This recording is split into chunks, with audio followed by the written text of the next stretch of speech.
नमस्कार दोस्तों, स्वागत है आपका नीरज सिनेमैटिक यूनिवर्स में। आज हम एड अस्त्रा मूवी को एक्सप्लेन करेंगे। तो फिल्म की शुरुआत में बताया जाता है कि दुनिया पर रिसोर्सेज खत्म हो गए हैं। रिसोर्सेज की तलाश के लिए एस्ट्रोनॉट्स और साइंटिस्ट की एक टीम को प्लेनेट नेपच्यून पर भेजने का फैसला किया गया और मूवी में काफी साल का अरसा गुजर जाता है। एक नए एक्सपेरिमेंट पर काम करते हुए एक एस्ट्रोनॉट मेजर रॉय से हम मिलते हैं। इन्हें अपने स्पेस स्टेशन को ठीक करने में मसला हो रहा था क्योंकि कुछ अजीब एनर्जी वेव्स स्पेस से अर्थ पर आकर टकरा रही थी और इनसे जमीन पर काफी सारे इंसान भी मर रहे थे और मेजर रॉय भी उससे गिरकर तेजी से जमीन की तरफ बढ़ने लगते हैं। ग्रेविटी की वजह से वो अर्थ पर तो आ गए पर उनके सभी साथी स्पेस में ही कहीं गुम हो गए, मर गए।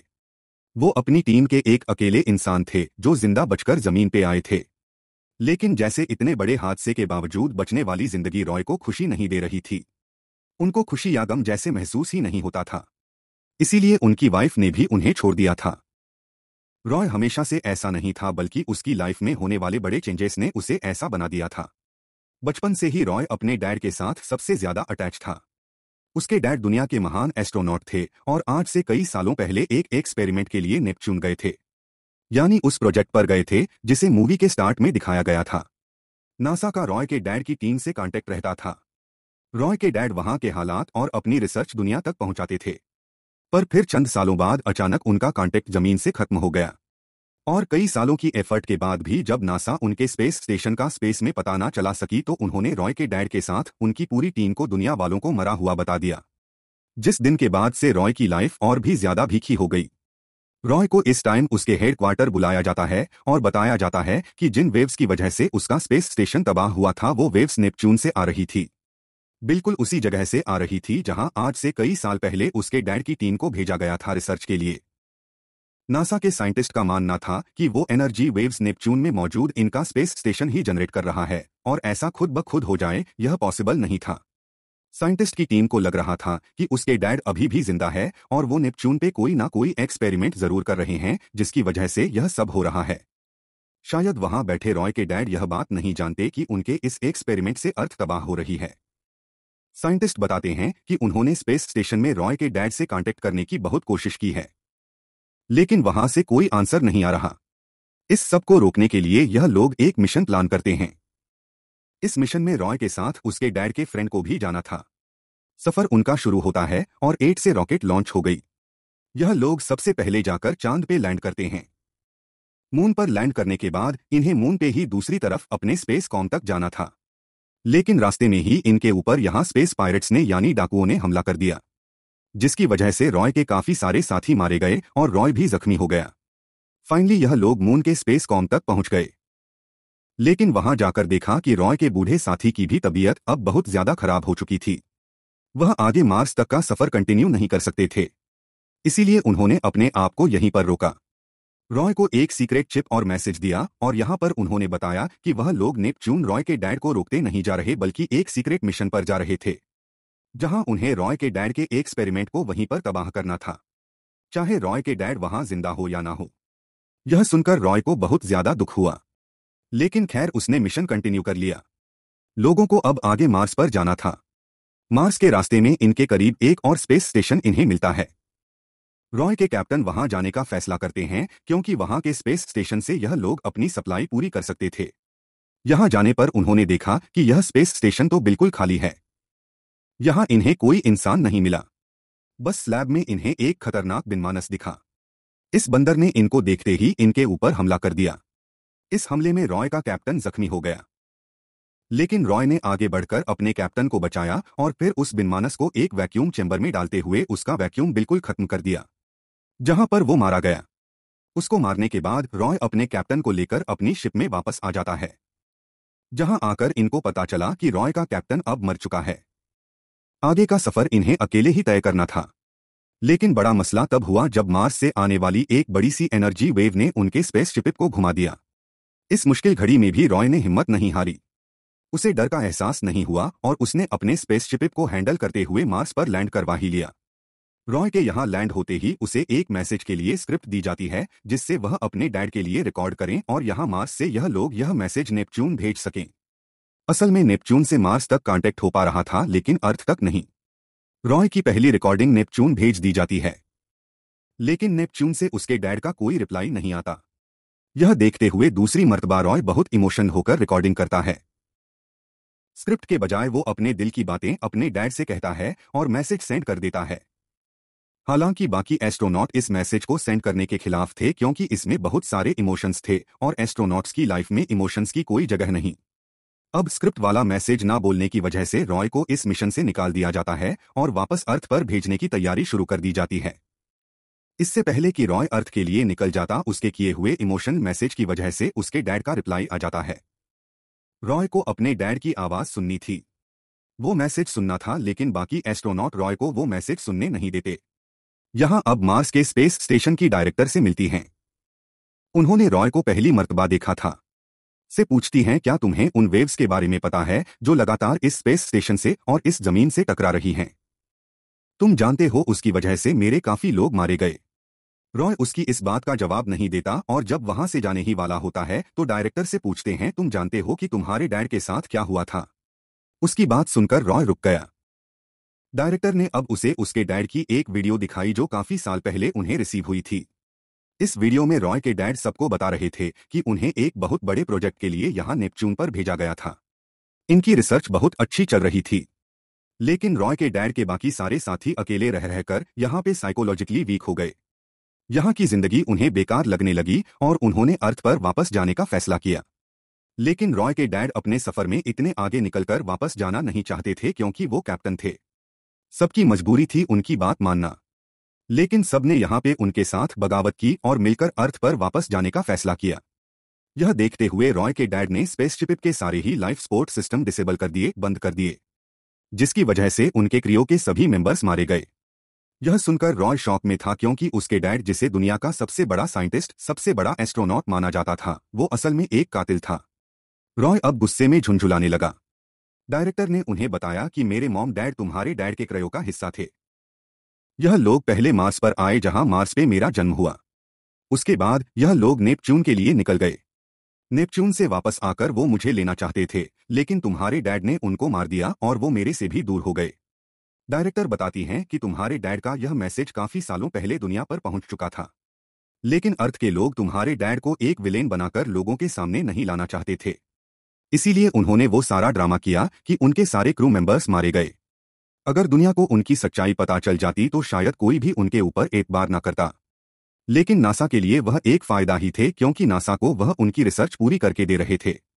वह आज भी अपनी रिसर्च और अपने अजीबोगरीब एक्सपेरिमेंट्स पर काम कर रहे हैं और उन्हीं के एक्सपेरिमेंट की वजह से वह एनर्जी वेव्स जनरेट हो रही हैं जिससे प्लैनेट मार्स और प्लैनेट अर्थ तबाह हो रही है। डायरेक्टर बताती है, तुम्हें यहाँ पर इसीलिए बुलाया गया है ताकि तुम्हारे जरिए तुम्हारे डैड से कांटेक्ट किया जा सके और उनका लोकेशन ट्रैक करके उन्हें रोका जा सके। डायरेक्टर अब उसे यह भी बताती है कि वह लोग रॉय के डैड का लोकेशन पता चला चुके हैं और अब रॉय जिस स्पेसशिप से यहाँ आया था उसी स्पेसशिप से अब 5 ग्रो मेंबर जा रहे हैं नेपच्यून की तरफ, लीमा स्पेसशिप के प्रोजेक्ट को तबाह करने के लिए, यानी तुम्हारे डैड के एक्सपेरिमेंट्स को तबाह करने के लिए। रॉय को अब अपने डैड से मिलना था जिंदगी में एक मर्तबा। वो डायरेक्टर से कहता है, क्या आप मेरी मदद करेंगी? डायरेक्टर उसकी बात मान जाती है और उसे कहती है कि मैं तुम्हें सिर्फ रॉकेट तक पहुंचा सकती हूं, उससे आगे तुम्हें खुद सफर करना होगा। रॉय मान जाता है और अब डायरेक्टर उसे एक टनल के जरिए रॉकेट लॉन्चर तक पहुंचा देती हैं।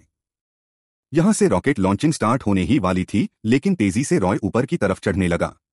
ठीक लॉन्चिंग के टाइम पर रॉय स्पेसशिप का दरवाजा खोल लेता है और अंदर आने की कोशिश करता है, जिससे स्पेसशिप के अंदर खतरे के अलार्म बजने लगते हैं। यह लोग बाहर जब चेक करने गए तो इन्हें बाहर रॉय दिखा, जिसे देखते ही इन सब लोगों ने रॉय को बेहोश करने का डिसाइड किया क्योंकि वो इनका मिशन खराब भी कर सकता था। इस सब के दौरान इन्होंने ध्यान नहीं दिया कि स्पेसशिप का दरवाजा अभी भी खुला है। स्पेसशिप के दरवाजा खुले होने की वजह से अंदर का प्रेशर काफी डाउन हो जाता है। इन लोगों के ऑक्सीजन टैंक फट जाते हैं। ऑक्सीजन की कमी की वजह से अब यहां पर क्रू मेंबर्स मारे जा रहे थे, लेकिन रॉय अभी तक जिंदा बचा था क्योंकि उसने स्पेस सूट पहना हुआ था। अब उसने अपनी स्पेसशिप का दरवाजा बंद किया और कंट्रोल डेक की तरफ चला गया। वहां जाकर उसने अर्थ पर यहां इस स्पेसशिप में होने वाला सारा वाकया बताया और नेपच्यून के लिए सफर शुरू कर दिया। इस पूरे सफर में वह काफी डिप्रेस्ड रहा था। वो अपने डैड को क्या समझता था और उसके डैड कहाँ निकले वो तो उसे भी छोड़ गए थे।